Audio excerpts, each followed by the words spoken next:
So as much as gusto nating permanent and forever teacher si Teacher Mean, kailangan din niyang magpahinga. So ngayon meron po tayong bagong topic at chapter 10 na po tayo ng The Nature of the Governor. Smile naman dyan. Clap naman dyan. Alungkot. So, share ko lang po, yung material po natin ngayong 2024, tapos na po tayo sa part 1, and doon sa part 2.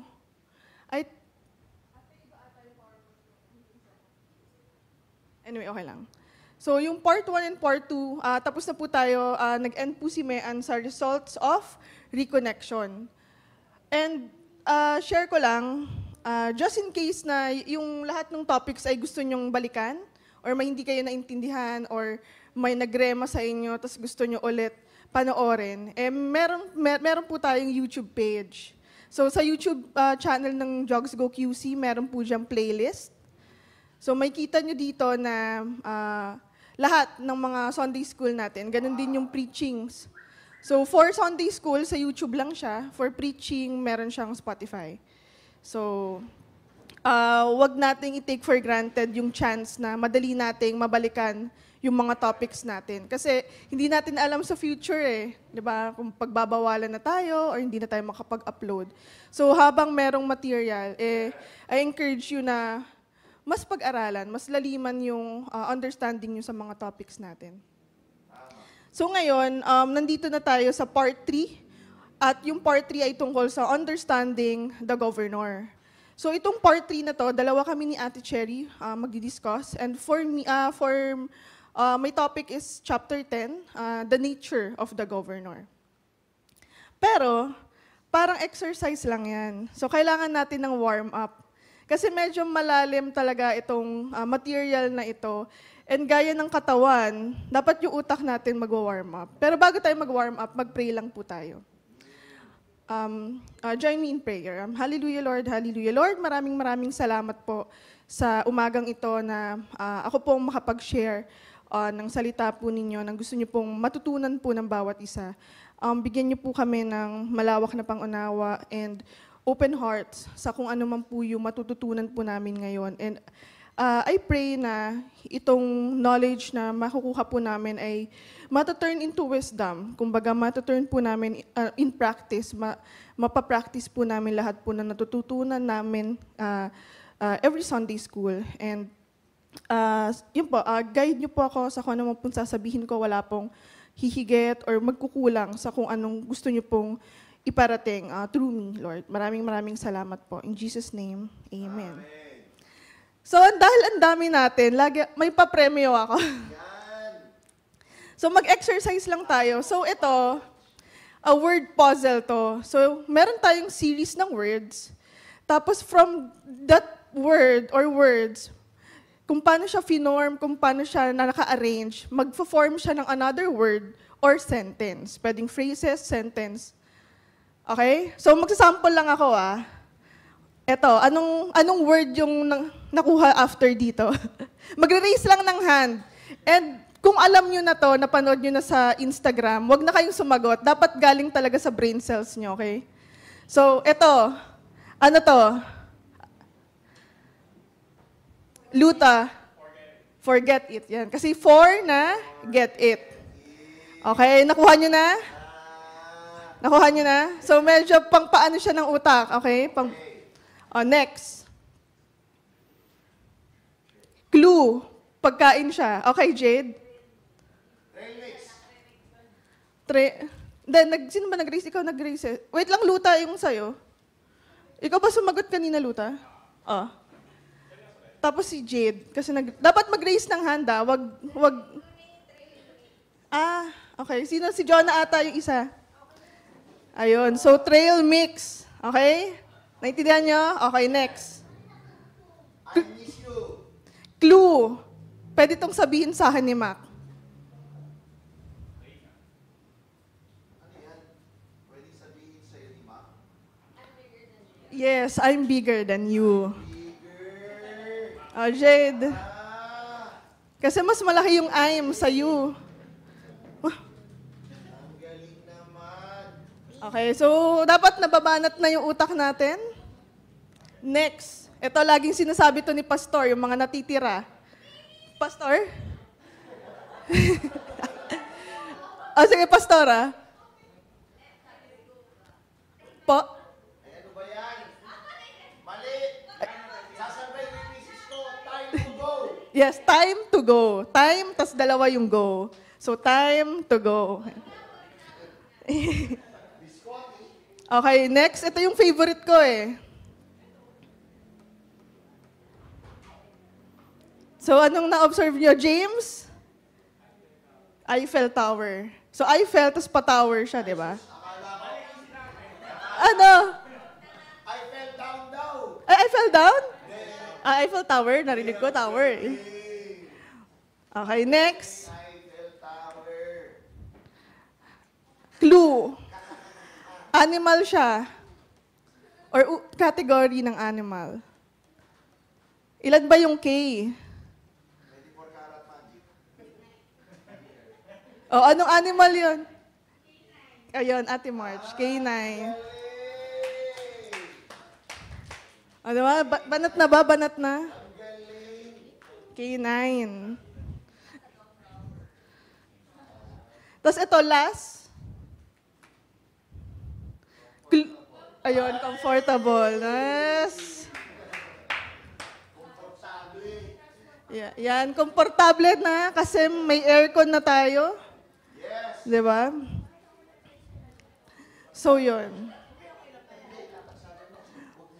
So, ang topic po natin, chapter 10. Nag-price na lang, maingay na. Yan tayo eh. So, the nature of the governor. Okay ba? Okay ba yung ganang exercise para maano natin?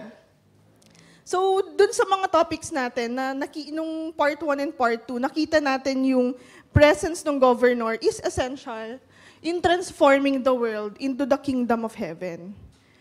And nalaman natin na the governor is the most important person on earth, but is also the most misunderstood.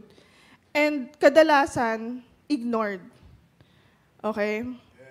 So, most important person, may naalala lang ako kasi supposedly, ang damit ko ay yung Finding the One. Pero,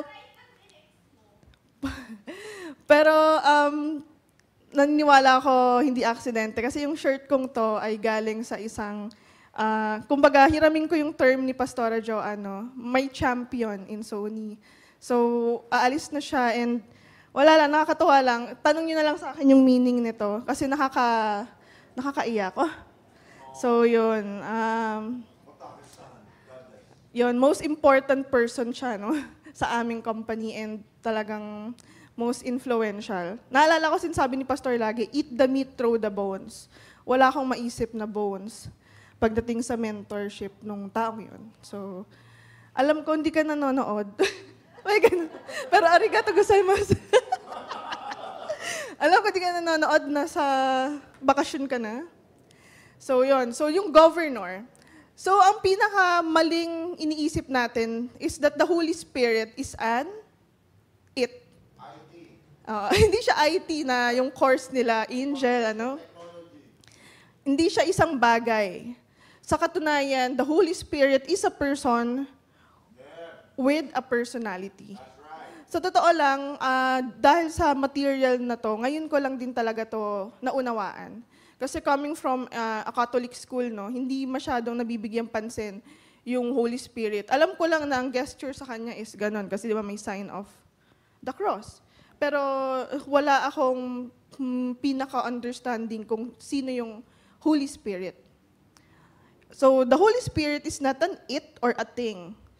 And ang parang sad lang is kahit tayo na nakaka-receive or nakakaramdam ng Holy Spirit, iba rin yung term natin sa Kanya, di ba? Most of the time, ang sasabihin natin, do you feel it?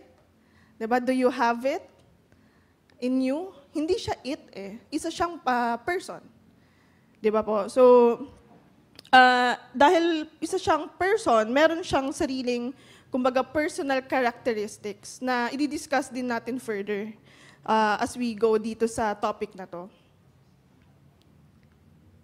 Ayan. So another maling idea about the Holy Spirit is that the Holy Spirit is a force or a cosmic mind. So ano ba yung cosmic mind? So yung cosmic mind, or in other words, cosmic consciousness, is a term often used to denote a higher or particularly spiritual level of awareness and consciousness. Share ko lang kasi meron akong special na tao before na Buddhist talaga. So, yung temple nila is yung nasa likod ng Jogsgo Church before. Ang tawag sa temple nila ay Temple of Wisdom or Wisdom Temple. So, pag pumasok ka doon, may hagdan kasi siya. Pagpasok mo doon, meron siyang puno. So, ang tawag sa puno na yon ay Tree of Knowledge. So, every time naguguluhan ka sa buhay mo, meron kang problema, ang kailangan mong gawin doon ay umikot 7 times. Dahil yung Holy Spirit, bibigyan kanya ng cosmic mind. Yun yung mga konsepto ng yoga. So kung nag-yoga ka, kapatid, mag-run na lang kayo. Sila Mac nagkakandak ng run. May bayad pa yung yoga. And yun. So hindi, yung Holy Spirit, ganun din sa Catholic or sa Christian perspective, iniisip natin na ang Holy Spirit ay pagkukunan, parang isa siyang cosmic mind that we can tap into para makareceive tayo ng power and knowledge of the universe. In other words, yung understanding daw kasi, saka yung konsepto ng universe, yung space between that, yun yung cosmic consciousness. Parang level up siya ng pagkaunawa mo sa mga bagay. And yung Holy Spirit, hindi siya something na kinukuhanan mo, no? Hindi siya cosmic mind or cosmic force. Okay po? Malinaw po yun? Sino ba dito yung ganun yung iniisip? Yes, binibigyan tayo ng wisdom ng Holy Spirit, pero hindi siya something na kukuhanan mo. Okay? Kailangan na sa loob mo siya eh. Naunawaan po? So, this type of awareness may be associated with an experience of knowing God or transcending the 5 senses and finding a hidden consciousness or reality. So, yun nga yung common practices, yoga, meditation, prayer, and acts of faith. So, meron din sa side na, sa mga Christian, yung mga ganyan, na iniisip nila na Holy Spirit is parang ganon. Cosmic mind. So, ito naman, ang Holy Spirit ay hindi isang cloud or mist. Kasi matakot kayo kung ganyan yung lumabas. Akala nyo, Holy Spirit na. Hindi pala, di ba? Alam ko, crush to ni Dadang eh. Parang nasabi sa akin ni Dadang one time na parang nagagapuhan siya dito sa contestant na to. Ayun, so, wag niyong ibahin yung, kumbaga, wag niyong i-misunderstood tong sinasabi ko na hindi siya isang cloud or mist. Kasi yung Holy Spirit naman talaga, meron talaga siya mga physical manifestations. Okay? Hindi ko sinasabing walang pwedeng mangyaring cloud or mist, kasi nasa Bible naman yun. Eh, may mga nakaka-experience naman talaga. So yun, we are not saying that the Holy Spirit will not manifest His presence in a physical way. Kaso ang problema, pag ang basis mo ay yung mga physical manifestations ng Holy Spirit, magiging prone ka sa, kumbaga, imagination or you tend to fantasize yung presence ng Holy Spirit. Imbis na maramdaman mo yung totoong presensya ng Holy Spirit, dahil nag-focus ka doon sa physical manifestations, pwedeng maiba. So, gaya nitong GIF na to, kala mo usok, hindi pala, di ba? So, yun. Sa katunayan, sa John 16 verse 13, sabi dito ni Jesus na, "But when He, the Spirit of truth, comes, He will guide you in all the truth. He will not seek on His own. He will speak only what He hears, and He will tell you what is yet to come." Hindi niya sinabi na, but when the Holy Spirit of truth comes, it will guide. Hindi niya sinabing it. Lahat ng preposition nga ba? Basta lahat ng pronoun? Preposition. Okay, anyway, na ginamit niya ay He. So, isa tong, kumbaga, proof na ang Holy Spirit is a person. Next, the Holy Spirit is not a feeling or a sensation. Di ba? Minsan, tumaas yung balahibo ko. Holy Spirit to. Yung pala, gusto mo lang mag-number 2. Or yung pala, malamig lang. So ulitin ko, pwedeng may physical manifestation ng Holy Spirit. Kailangan lang natin talaga maunawaan kung kailan yun talaga manifestation or ini-imagine mo lang. Kaya natin inaaral to kasi maganda maunawaan mo yung Holy Spirit. So the Holy Spirit is not just a feeling. Saka usually ito yung kaya iniisip ng mga tao ng Holy Spirit is a feeling kasi nga sa mga corporate worship, every time na nagsisigawan na, lumuluhod na yung mga tao, nararamdaman daw nila yung Holy Spirit. Hindi yun masama. May times naman na ganun. Pero for you to experience yung presence ng Holy Spirit, sabi dito, you don't need to scream, shout, and cry for the Holy Spirit to manifest. And sa katunayan, sa Bible, if nabasa niyo yung story ni, kilala niyo po ba to? Nasulat ko ba? Si Prophet Elijah. So, sabi dito, if you read the Bible carefully, you will see that the Holy Spirit manifested Himself in quietness, not in feelings. So, basahin po natin to. Kaya po ba? 1, 2, 3, 5. Go out and stand on the mountain in the presence of the Lord, for the Lord is about to pass by. Then a great and powerful wind tore the mountains apart and shattered the rocks before the Lord. But the Lord was not in the wind. After the wind, there was an earthquake, but the Lord was not in the earthquake. After the earthquake came a fire, but the Lord was not in the fire. And after the fire came a gentle whisper. And when Elijah heard it, he pulled his cloak over his face and went out and stood at the mouth of the cave. Then a voice said to him, "What are you doing here, Elijah?" So, di ba, ang daming mga parang physical manifestation, pero ang totoo, sa quietness niya naramdaman yung presensya ng Holy Spirit. So, sino nga ba yung Holy Spirit? Hindi nga ito yung PowerPoint na may animation, no? Pero, number 1, so the Holy Spirit is God.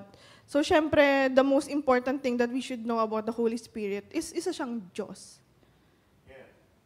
Okay?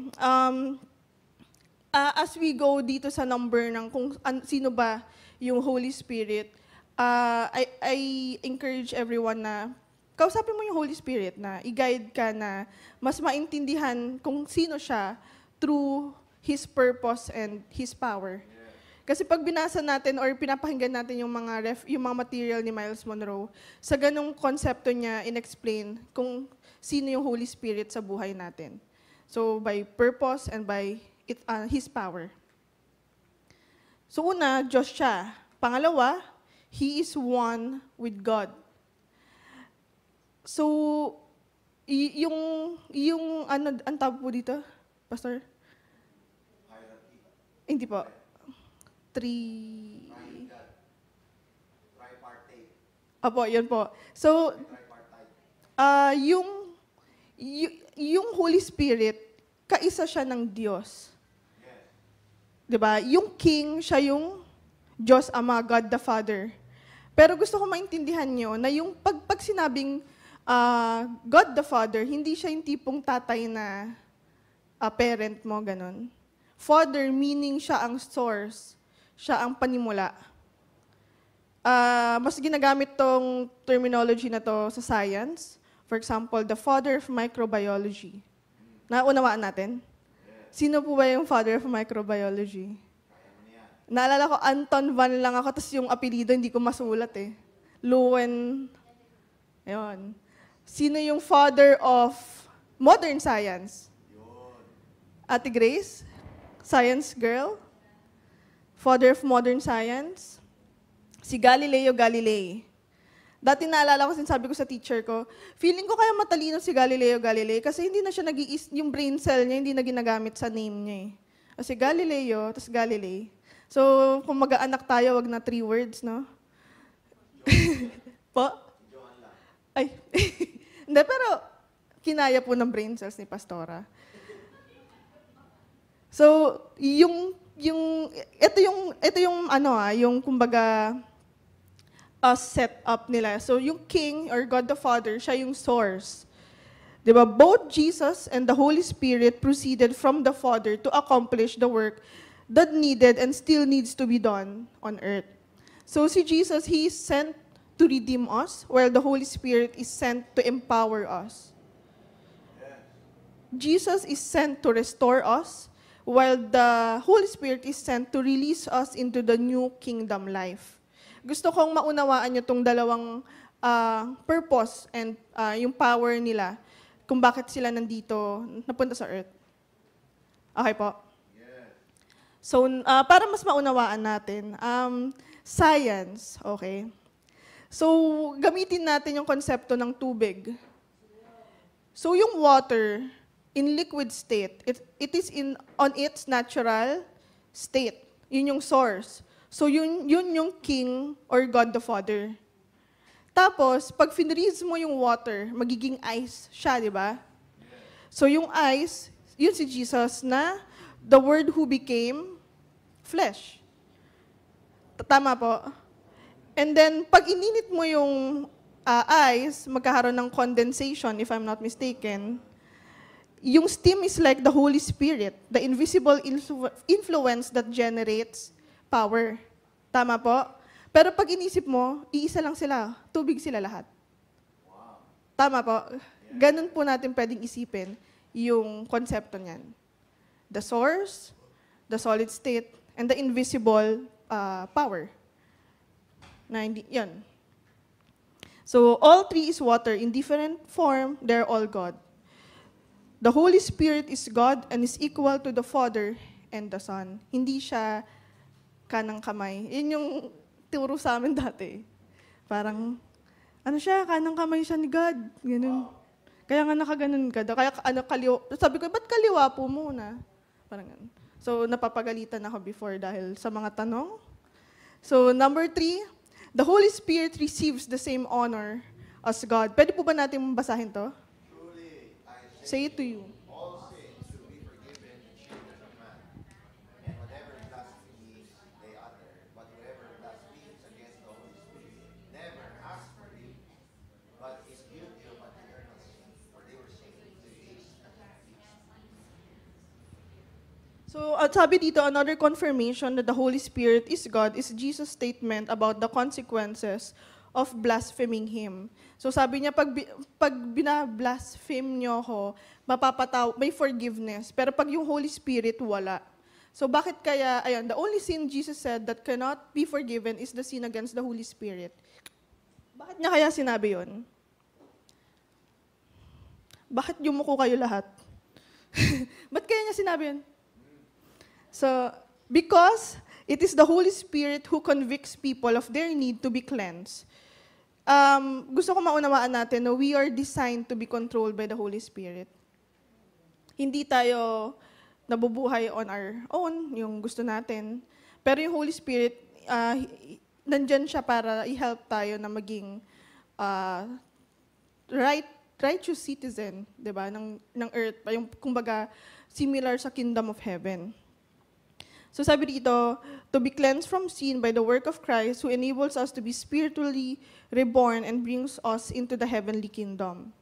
So therefore, if someone totally hardens himself to the Spirit and His work, he won't be drawn to forgiveness through Christ, and he won't be able to receive the regenerating work of the Spirit to his life. Kung isinasantabi mo yung Holy Spirit sa'yo, paano ka tatanggap ng forgiveness? Wala ring mismong mag-urge sa'yo na humingi ng kapatawaran, na mag-repent. Yung mga urge na yon, yung mga promptings na yon, ay galing sa Holy Spirit. Okay po? Naunawaan po natin. Jesus Christ cleanses us, the Father forgives us, and the Holy Spirit renews us. Kailangan natin silang tatlo. So, if you hear the Holy Spirit voice or yung conviction, do not harden your heart because there's going to come a day when He will stop calling you. Naranasan nyo na ba yun? Yung may kaibigan kayo na lagi nyong ina-advisean sa problema niya, hanggang sa hindi naman niya talaga sinusunod. Anong tendency nyo? Hindi na kayo mag-a-advise, di ba? Ako linya ko yun, makikinig na lang ako kasi kahit ano sabihin ko, hindi mo susundin eh. So, ganun din yung Holy Spirit. Sa totoo lang, ang sabi dito, patient naman daw ang Panginoon. Patient ang Holy Spirit. Pero walang sinabing forever, suffering siya. Naunawaan po natin, He will allow foolishness for a long time, but not for so long. May hangganan ng lahat. Walang super grace. Naunawaan po natin, yun yung maling konsepto. Akala natin kahit anong mangyari, papatawarin tayo. Kahit hindi tayo sumusunod, nandyan lang siya, pero hindi yun, kumbaga hindi yun yung realidad. So one important aspect to listening to God is being able to hear Him. So meron akong gustong tawagin Kailangan daw, kilala mo yung boses ng Holy Spirit. And kaya tayo may ganitong topic, kaya tayo may ganitong Sunday school, is para mas makilala natin kung sino yung Holy Spirit. Para pag may narinig tayo, alam natin na galing sa Kanya yon. Naunawaan po? So may papapikitin ako tapos may papapuntahin ako sa harap. Tapos yung taong pipikit, tatawagin siya nung taong papapuntahin ko rito. Tapos huhulaan mo kung sino yung tumawag sa'yo. Okay po? Ate Cherry, pwedeng pumikit ka?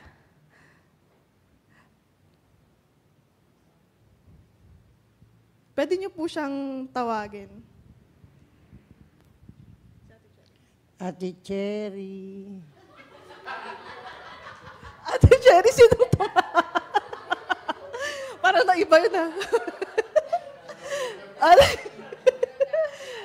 Ate Cherry, sinong tumawag sa'yo?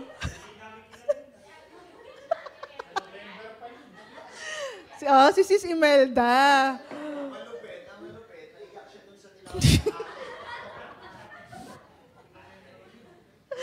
So, ganun yung konsepto, no? Paano ba to? For us to be able to listen to the Holy Spirit, kailangan kilala natin yung boses niya. Naunawaan po natin. Kaya po tayo may gantong topic, natawa tuloy ako. Ate Cherry. Hindi niya na malilimutan yun. Ayun. So the Holy Spirit receives the same honor as God. Pero how can we honor the Holy Spirit?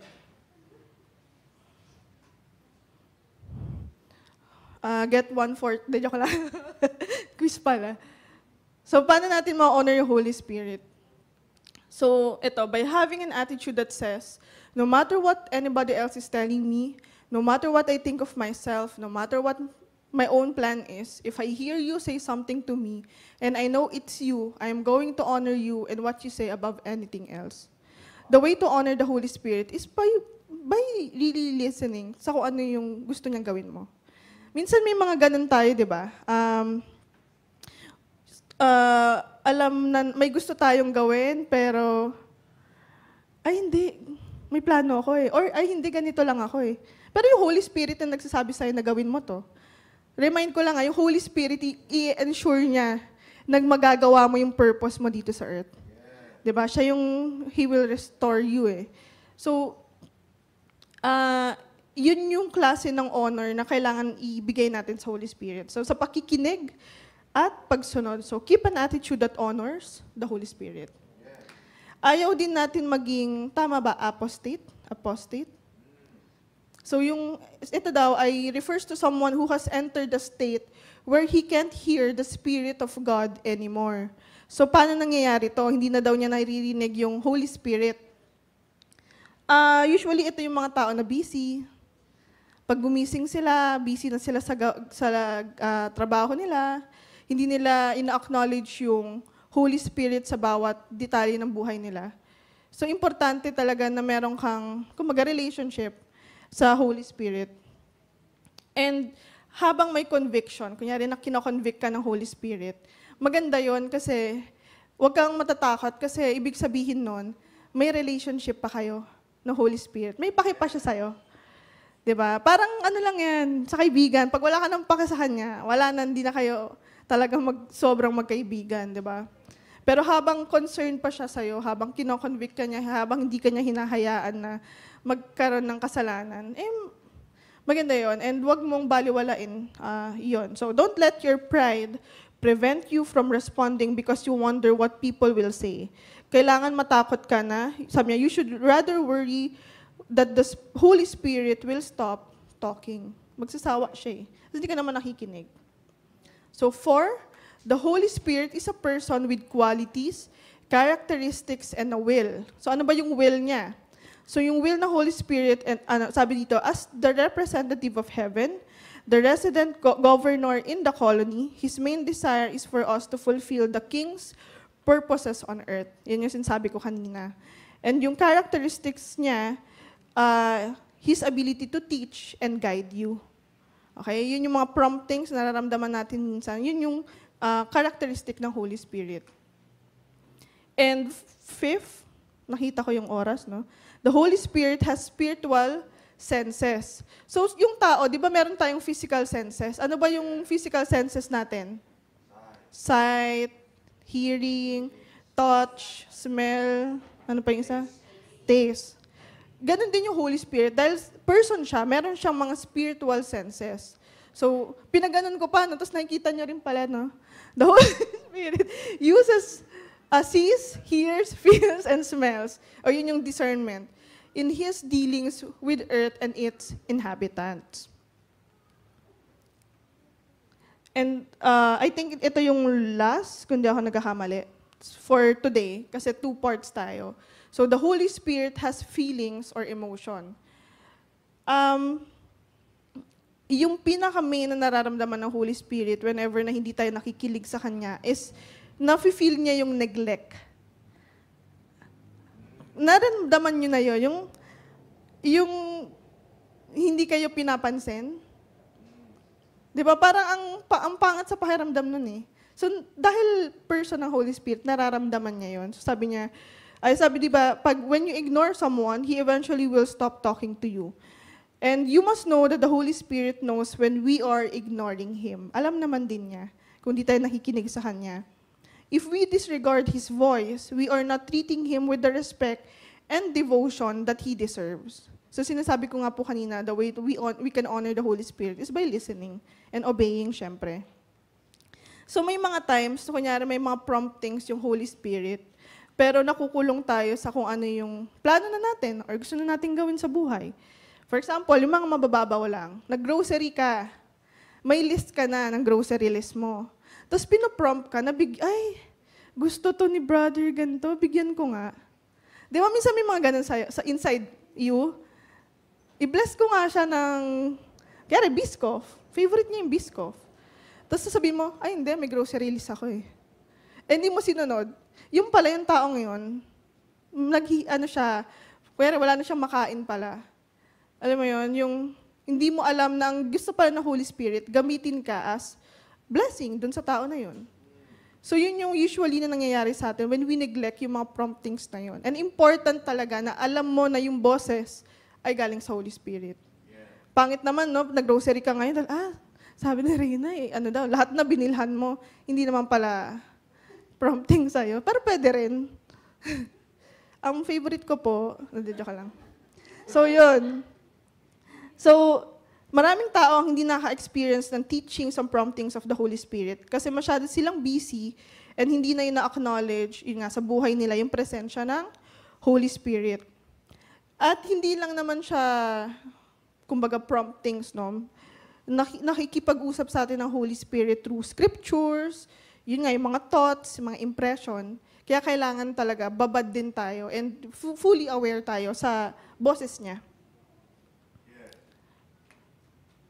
Tandaan nyo na that the Holy Spirit is interested in who we are, what we do, and how we will fulfill our role in the kingdom. May pakasya sa sayo.